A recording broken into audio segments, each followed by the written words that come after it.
사랑하는 성도 여러분, 그리고 이 귀한 말씀을 함께 나누시는 모든 분들께 제가 오늘 이 자리에 서게 된 것은 우리 한국교회가 그리스도의 순종과 회심 준비론이라는 복음의 핵심 진리를 더욱 깊이 깨닫고 우리 안에 역사하시는 성령님의 은혜를 더 분명히 배우게 하시려는 하나님의 크신 의중이 있으신 것으로 겸손히 받아들였기 때문입니다. 경외 어린 심정으로 이 말씀을 전하고자 합니다. 개혁주의 교리 가운데 성경적 공론과 치열한 논쟁을 거치지 않고 정립된 것은 단 하나도 없습니다. 이것이 바로 개혁주의 역사가 곧 교리의 역사인 이유입니다. 이 모든 과정은 단순히 사람들의 논쟁이 아니라 성경을 깨닫게 하시는 성령의 강력한 기름 부으심의 역사였습니다. 그래서 우리는 흔들림 없는 반석 같은 교리적 토대 위에 굳건히 서 있는 줄 믿습니다. 저도 이미 우리와 같은 칼빈주의 노선을 따르는 고신과 합신 교단에서 이 논란이 일단락된 것을 잘 알고 있습니다. 하지만 이 문제가 어떤 경로로 다시 제기되었다 할지라도 하나님께서는 이 일을 통해 우리가 복음의 가장 큰 줄기인 그리스도의 순종을 더 깊이 탐구하고 그리스도의 구속이 우리 태한 백성들에게 어떻게 적용되어 회심과 거듭남을 이루고 우리를 그리스도 안에 견고히 세우시는지 성령님의 은혜의 방식을 더 분명하게 학습하게 하시려는 줄로 믿고 있습니다. 주어진 짧은 시간 안에 회심 준비론의 핵심 진리를 모두 설명하기는 쉽지 않습니다. 그러나 어거스틴과 칼빈 그리고 청교도들 나아가 교회사의 맥락 속에서 정돈되고 적용되어 온 이 교리의 중요한 핵심들을 몇 가지 짚어보고자 합니다. 이를 위해 무엇보다 먼저 이 교리를 정립한 청교도들에 대한 바른 이해가 선행되어야 합니다. 간혹 우리 장로교단과 청교도가 무관하다고 말하는 분들도 계시지만 이는 수많은 역사적 사실들을 간과한 관점입니다.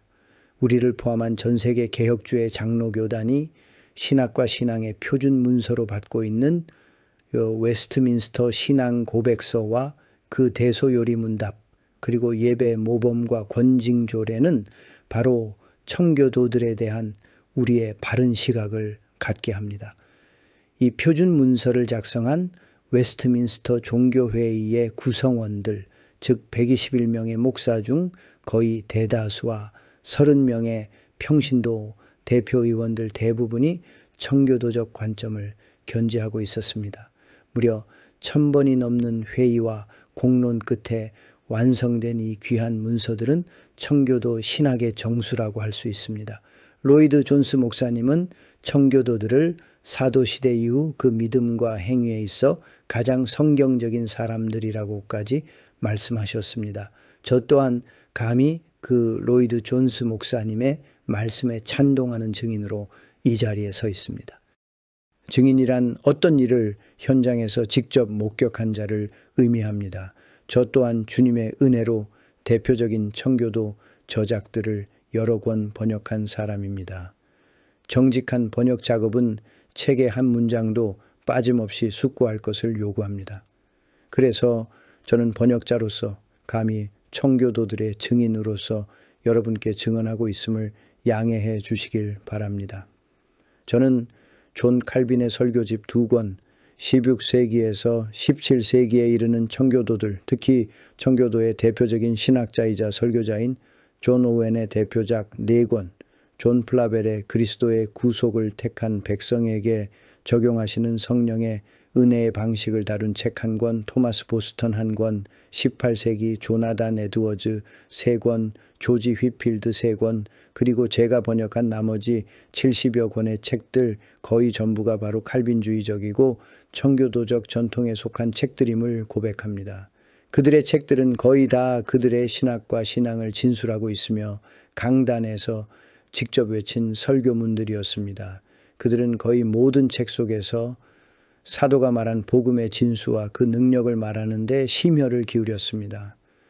저는 그들의 책들 속에서 우리가 잘 알고 있는 칼빈주의 5대 교리로 요약된 실로 아무도 반박할 수 없는 개혁주의의 견고한 진리와 은혜의 터를 만났습니다. 그들의 책들 지면마대에서 죄와 허물로 죽은 인간의 부패한 본성과 그에 대한 하나님의 진노의 실상, 그럼에도 불구하고 긍휼로 당신의 백성을 구원하시기로 창세전에 뜻을 세우시고 이루시고 적용하시어 당신의 이름을 위하시는 성삼위 하나님의 주권적이고 불가항력적인 은혜의 영광을 분명히 맛보았습니다. 그들은 인간의 의지력이나 공덕을 발판 삼아 하나님께 자신을 분발시키는 알미니안적 발상이나 은혜를 빙자하여 방자하게 구는 도덕 폐기론이 자리할 수 없게 하는 성경을 제대로 강론했습니다. 우리가 총신 신대원에서 배운 개혁주의의 실천적이고 권능 있는 실제, 곧 성경의 은혜와 권능을 저는 그들의 책 속에서 생생하게 발견했습니다. 그들이 말하는 어느 교리도 인간 편에서 행하는 도덕적 열심이나 계량이나 준비가 자신을 하나님께 회심시키는 데 기여한다는 식의 논리가 설 자리를 주지 않습니다. 물론 그들도 사람이기에 어떤 미세한 표현들 속에는 미흡해 보이거나 오해를 낳게 할 부분도 있을 수 있습니다. 그러나 그들의 책 전체와 그 맥락은 성경과 결코 충돌하지 않는다는 확신을 얻었습니다. 그러므로 회심 준비론에 있어서 준비에 대한 강점은 사람이 사람을 준비시켜 회심케 하시는 하나님의 은혜를 끌어들이게 한다는 개념이 아닙니다. 그 준비는 성령께서 사람을 하나님께 회심하게 하여 그리스도를 믿게 하시기 전에 그 회심을 위하여 그 사람을 내면적으로 준비 또는 예비하게 하시는 은혜의 강점을 두고 있습니다. 다시 말해 사람으로 하여금 그리스도께 나아가 믿음을 갖게 하시기 전 성령께서 그 사람으로 하여금 그리스도를 믿을 절박성을 인식하기 위한 예비적 역사를 그 사람 속에서 하신다는 말씀입니다. 그리스도 앞에 세례 요한으로 하여금 회개하게 하는 세례를 주시어 죄에 대한 하나님의 심판과 하나님의 나라를 영접하기 위한 예비 단계를 주셨습니다. 씨 뿌리는 자의 비유에서 옥토는 씨 뿌려지기 전에 이미 준비된 밭이었습니다. 자주 장사 루디아가 바울의 말을 듣고 마음을 여시는 주님의 은혜를 따라 그리스도를 영접했습니다. 그런데 그에 앞서 사도행전 기자 누가는 그녀에 대하여 무엇이라고 하였습니까? 두아디라 성의 자주 장사로서 하나님을 공경하는 루디아라 하는 한 여자가 들었는데 주께서 그 마음을 열어 바울의 말을 청종하게 하신지라고 말씀합니다. 이 말씀은 바울로부터 그녀가 복음을 듣고 그리스도를 정식으로 믿기 이전에 하나님을 향하여 마음이 준비되어 있었다는 말입니다. 물론 그 준비는 그녀가 한 것이 아니라 성령께서 하신 것입니다. 예수님께서 아버지께 배운 자마다 다 내게 온다고 하신 말씀에서 택한 백성이 예수님께 나오기 전에 그를 사랑하시는 아버지로부터 배우는 일이 선행된다는 논리와 같습니다. 물론 그 성령의 선행적 예비적 은혜는 웨슬리의 알미니안적 선행 은총론과는 판이하게 다릅니다. 알미니안의 선행 은총론은 보편 구속론, 곧 그리스도께서 인류 전체를 위하여 구속하셨다고 전제한 개념입니다. 그래서 선행 은총을 만민에게 차별 없이 심지어 모든 인류를 향하여 하나님은 나면서부터 종교심을 주시어 하나님을 향한 회심에 대한 의식을 갖게 하신다고 주장합니다. 그러나 그들의 주장대로라면 회심의 결정권이 하나님께 있지 않고 그 사람 자신의 의지의 선택 사양에 달린 것입니다. 이 선행 은총론은 인간에게는 아직도 하나님을 향해 자신을 분발시킬 수 있는 이지와 의지의 여력이 있다는 전제를 깔고 있습니다. 그러나 청교도들의 회심케 하시는 성령의 준비적 예비적인 은혜는 죄와 허물로 전적으로 타락하여 영적으로 죽어 있어 하나님을 향하여 아무 선도할 수 없는 인간의 완전 무능을 전제합니다.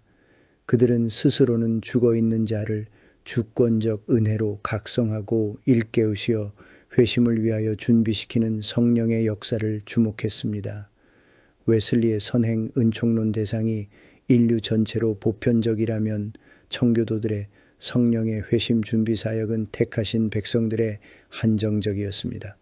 전자가 인간 의지의 선택 사양의 결과를 맡긴다면 후자는 회심의 시작과 결과를 오직 하나님의 주권적인 선택적 사랑과 불가항력적인 은혜의 행사에 집중시킵니다. 그래서 청교도들은 진실로 중생 또는 회심하여 예수님을 믿게 되는 자는 사람마다 그 나타난 정도에 있어서 차이가 있더라도 성령으로 말미암아 죄에 대한 각성과 하나님의 진노에 대한 두려움과 그 연장선에서 구원에 대한 걱정과 열망을 가진다고 보았습니다. 그래서 그런 사람은 하나님의 긍휼과 은혜와 사랑의 표현인 그리스도를 믿고 구원받을 절대적 필요를 알게 됩니다.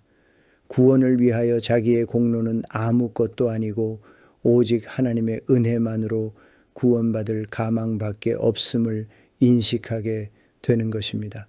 존 버년의 또한 한 사람의 택한 백성을 구원에 이르게 하시는 하나님의 성령의 영적 행사에 대한 스토리가 아닙니까?